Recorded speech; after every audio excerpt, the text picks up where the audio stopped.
대회 시청자 휴스틸 주주 여러분들 반갑습니다. 휴스틸 관련해서 여러분들이 투자하시면서 알고 계셔야 되는 중요한 이슈와 주가 영향을 미칠 만한 요소들 하나하나씩 전달해 드리는 멘토 이진욱입니다. 자, 휴스틸이 오늘 드디어 정말 기다리고 기다리던 정말 상승이 나왔습니다.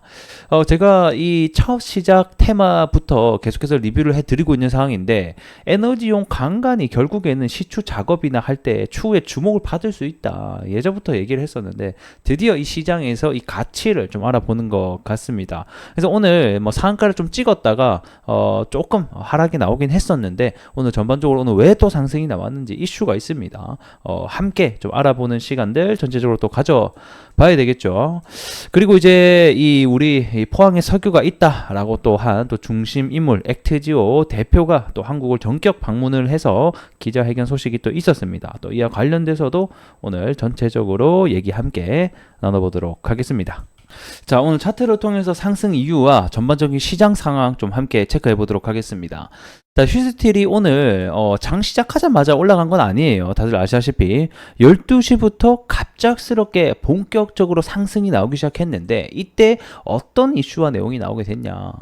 자, 우리가 그 시추를 할 때 이 동시에 시추 공을 보호하기 위해서 이 외곽에다가 강간을 설치하거든요.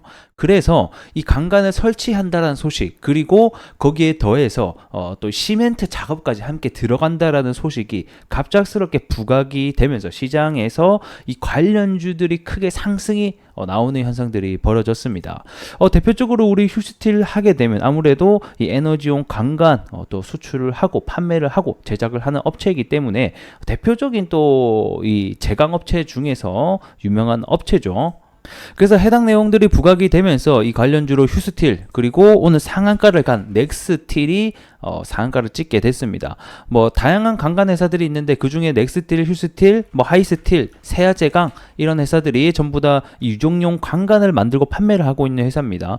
그 중에서 우리 휴스틸이 좀 대장 역할을 해줬으면 얼마나 좋았을까라는 또 생각이 있지만, 아쉽게 넥스틸이 오늘은 좀 상한가를 먼저 가지게 되면서 현재 선발 주자 역할을 해주고 있다라고 보시면 될 것 같습니다. 그래서 기존에는 왜 이번 포항 석유 이슈가 나오게 되면서 한국 석유라던가 뭐 GSE 뭐 이런 애들이 첫 번째로는 먼저 달려줬었거든요.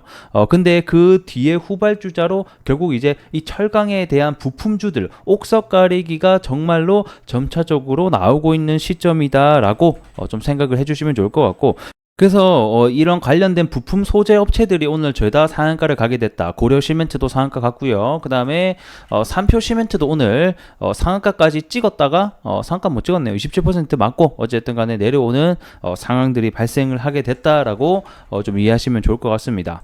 그래서 기술적으로 봤을 때는 1차적으로 오늘 거래대금이 정말 많이 터졌어요. 2,400억 정도 거래대금이 터졌는데, 이 휴스틸에 사실 제가 봤을 때는 거의 역사적 신거래대금이 나오게 된 모습을 우리가 확인해 볼 수가 있죠. 요게 그렇기 때문에 굉장히 좀 긍정적인 모습들이 나왔다라고 확인해 볼 수가 있을 것 같고, 그만큼 거래대금이 많이 들어온 상황이기 때문에 쉽게 이 변동성이 꺼질 거라고는 보이진 않습니다. 자, 그뿐만 아니라 6월 7일 날 이번에 들어온 액트지오 우리 또 대표가 정식 기자회견이 예견되어 있기 때문에 이러한 기대감까지 우리가 좀 기대해 볼 수 있지 않겠냐, 이렇게 또 생각을 해볼 수 있을 것 같습니다.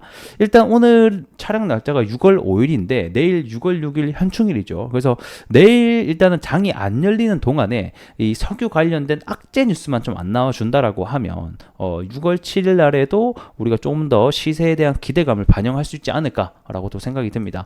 무엇보다 일단 넥스틸이 상한가가 있잖아요. 얘가 좀 빡빡빡 잘 치고 나가주면 우리 휴스틸도 후발주자이기 때문에 같이 함께 상승이 나올 수 있다는 점 참고해 주셨으면 좋겠고, 그럼 이제 어떤 이슈가 있었는지 함께 또 볼까요?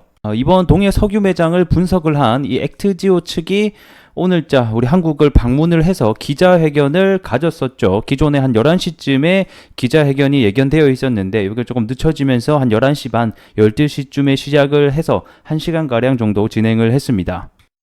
그래서 이제 해당 인물이 이제 그 액트지오라는 회사의 대표 고문으로 현재 지금 나서고 있는 상황이고, 이 사람이 왜 도대체 한국을 이렇게 빠르게 방문을 했냐. 그래서 굉장히 이게 말이 많았어요. 이 윤 대통령이 석유 관련된 발표 직후 이후에 이 액트지오의 본사 주소가 이 미국의 이 다소 약간 허름한 어떻게 보면 가정집 같은 주택이라는 점이 좀 부각이 되면서 이게 지금 현재 액트지오의 본사의 전경이라고 합니다. 누가 봐도 약간 좀 가정집 같지 않나요? 그래서 그리고 종업인이 10명밖에 안 돼요. 그래가지고 이게 정말 신뢰할 수 있는 회사냐? 이런 데이터 가지고 우리 피 같은 이 세금을 넣어도 되는 거냐? 뭐 이런 의견이 굉장히 다양하게 나와졌고, 그리고 이런 의심들이 나오게 됐습니다. 그러다 보니까 이쪽 이제 액트지오의 대표가 직접 한국에 가서 브리핑을 통해서 내가 확인을 시켜주겠다.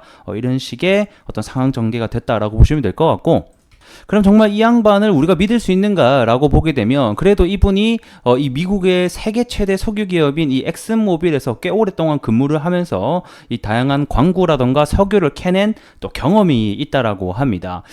그리고 무엇보다 우리 정부도 바보가 아니잖아요. 어떻게 한 회사의 자문만을 믿고 그렇게 뭐 큰 금액을 투자할 수가 없다 보니까 이 회사 말뿐만 아니라 뭐 미국의 뭐 연구원이라던가 우리나라 한국지질자원연구원 등등등 해서 다양한 기관의 의뢰를 거치고, 그리고 과학적으로 이 판단한 근거가 종합적으로 굉장히 확률이 높다, 석유가 있다라고 판결이 어느 정도 난 걸로 현재 보여지고 있습니다.